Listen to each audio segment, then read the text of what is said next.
Pozdrav dragi moji, danas ću s vama podijeliti jedan stari, jako stari recept za poslasticu koju su pravile naše nene, majke. To je sevdiđah. Sevdiđah sa pekmezom i domaćim kajmakom. Znači, ne mora biti domaći kajmak, može biti punomasna pavlaka. Što masnija, to će sevdiđah biti bolji. Pa da pripremimo. Znači, kao što vidite, ja sam sastojke već sve pripremila. Potrebno vam je 3 jaja, 1 čaša šećera, 1 čaša ulja, čaša slatkog pekmeza od jabuke, čaša mlijeka, čaša jogurta, pola čaše kukuruznog brašna, pola čaše bijelog brašna, 500 g kajmaka, 1 prašak za pecivo, 400 g griza i bit će nam potrebno 2 do 4 lista jufke. Pa evo, pratite postupak, jednostavno se pravi, a oduševit će svakog ko proba. Znači, ovo je, umutit ćemo jaja.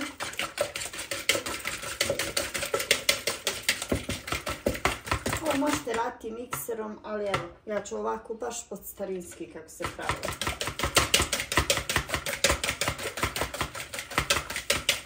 Primijetili ste da ja baš volim ove stare recepte da spremam i uvijek iznova se radujem jednom ovakvom receptu. Nadam se da će se i vama dopasti.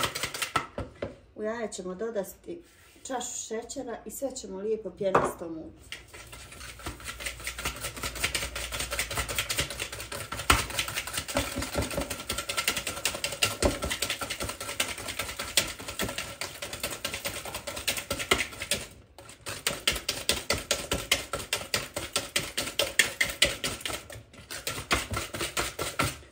Da mutite jaje dok vam se šećer potpuno ne istopi. Smjesa ne postaje nekako bijela, pokazat ću vam.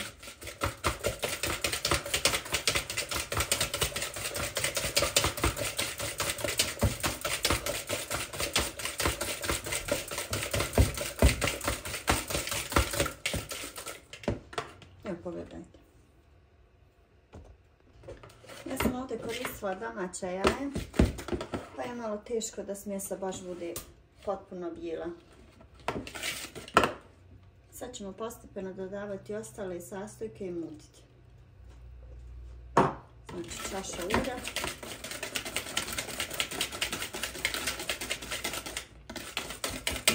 Ovo možete sve staviti u mikser i mutiti, ali evo meni je ovako nekako draže, baš kako se pravi nekad. Čaša mlijeka.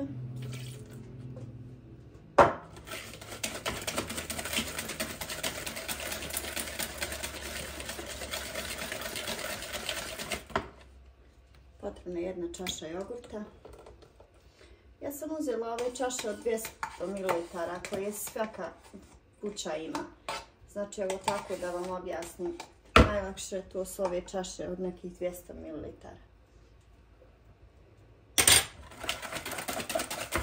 Pogledajte kako je smjesa, baš lijepa. Dodat ćemo sad pekmez.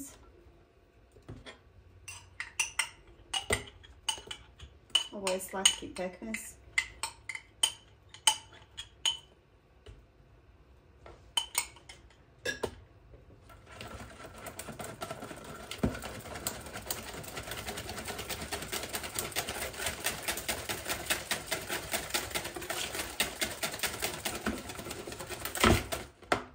Dodat ćemo 500 g kajmaka.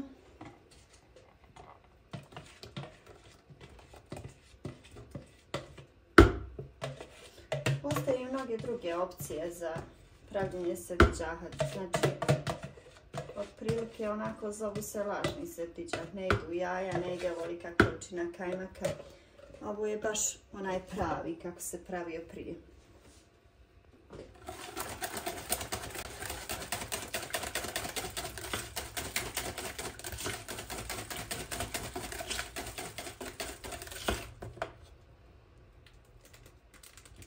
Ovaj prašak za pecivo ćemo dodati u griz.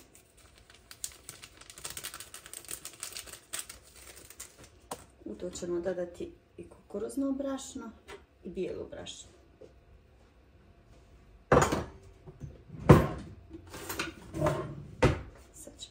lijepo izmiješati.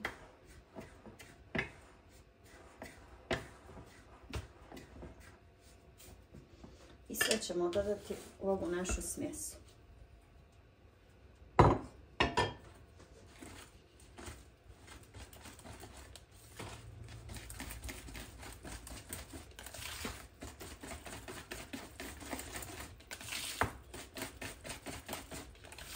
I ne brinite što je smjesa ovako malo tečnija. Znači treba tako da bude. Jer je ovo griz, sad ćemo malo da ga ostavimo. A sami znate, griz kada odstoji nekih 5 do 10 minuta, vidjet ćete, malo će da odradi i da se zgusne smjesa.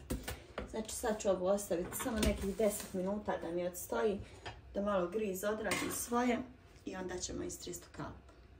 Dok mi smjesa stoji, ja ću pripremiti jufke za ovaj kalup. Znači stavit ćemo 2 jufke na dno i 2 jufke preko. Znači odvojit ću samo 4 jufke.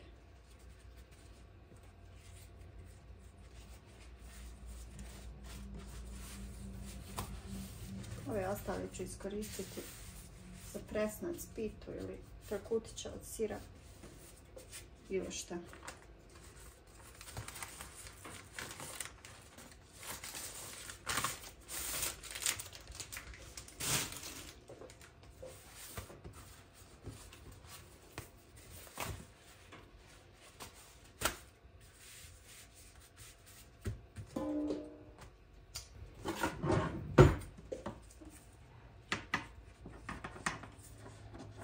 Evo ovako. Možete stavljati i u četvrtasti kalup da ne biste sjekli kore.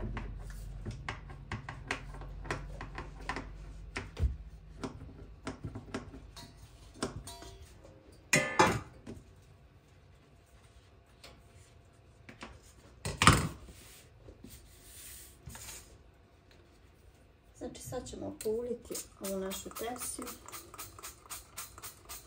Ovo je tepsija veličine 3C2. Da bi nam srediđak bio onako veći i bogatiji.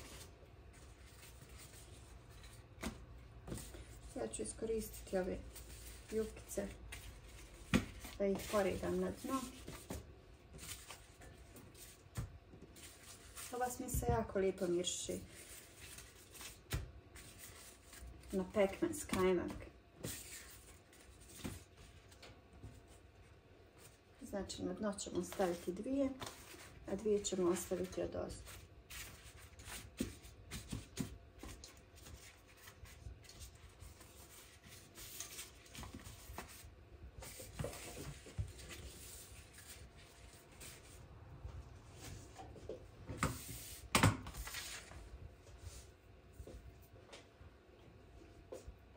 I evo pogledajte, smjesa malo kad je odstajala, pogledajte kako je sada malo gušća, jer je griz odradio svoje. Svi znate griz kad malo odstoji da se on sam zgusne. Sad ćemo ovo da istresemo, ovu smjesu preko jufke.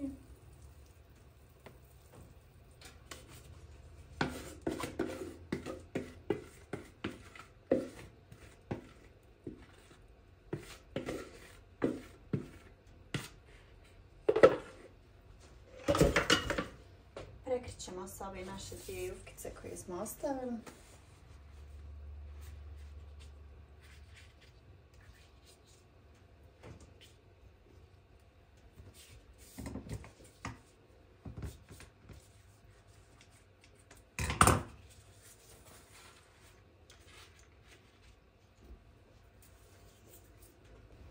Njih ćemo malo povoljiti. Idu da se peku na 200 stepeni nekih 10-15 minuta, ne više. Znači pokazat ću vam. Ovo baš jako brzo bude pečeno.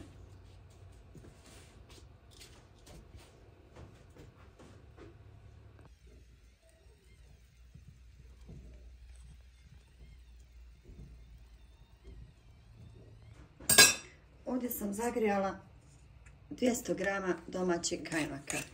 Možete staviti 250 grama vrhnja za kuhanje. Znači, bitno je da lijepo ovako polijete.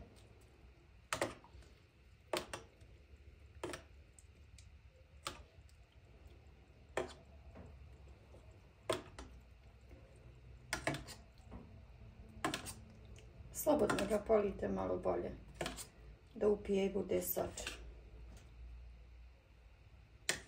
Ovo možete preliti sa agdom koju napravite od 100 grama šećera i 100 ml vode.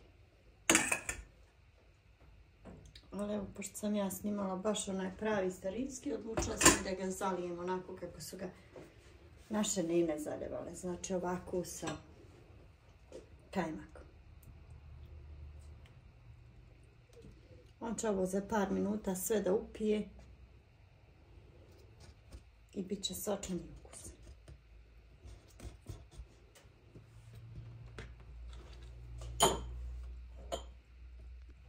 Evo kad nam je srediđah upio kajmak, sad ćemo ga isjeći. Pogledajte kako je mekan i lijep. I ja sam ovdje zagrijala malo pekmeza koje ću da prelijem ovo sad kad ga isječem. Zagrijala sam ga samo da bude malo tečniji, da mi je lakše da prelijem. Da srediđah bude malo sočan. On je onako sočan i lijep jer je pravljen sa grizom.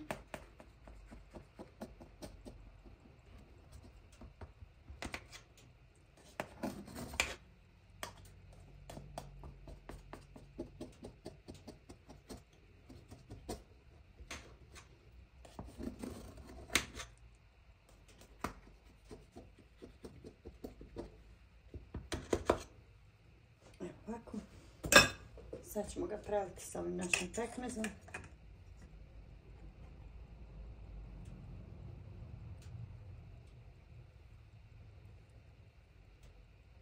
Lijepo da nam upije ovaj.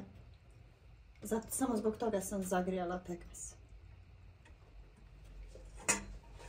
Da bude tečniji i da ljepše upije. I to bi bilo to. Ide na hlađenje, da se potpuno ohladi i uživat ćemo u ovoj našoj poslastici. Hvala vam što ste gledali ovaj moj video. Ako vam se dopada, lajkujte, pretplatite se na moj kanal i podržite ono što ja radim. Hvala vam još jednom. Sad ću da vam pokažem kako to ovaj moj srediđah izgleda.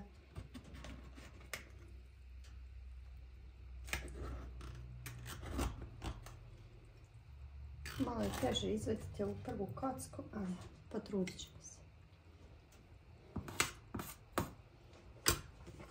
Pogledajte kako je lijep i sočan.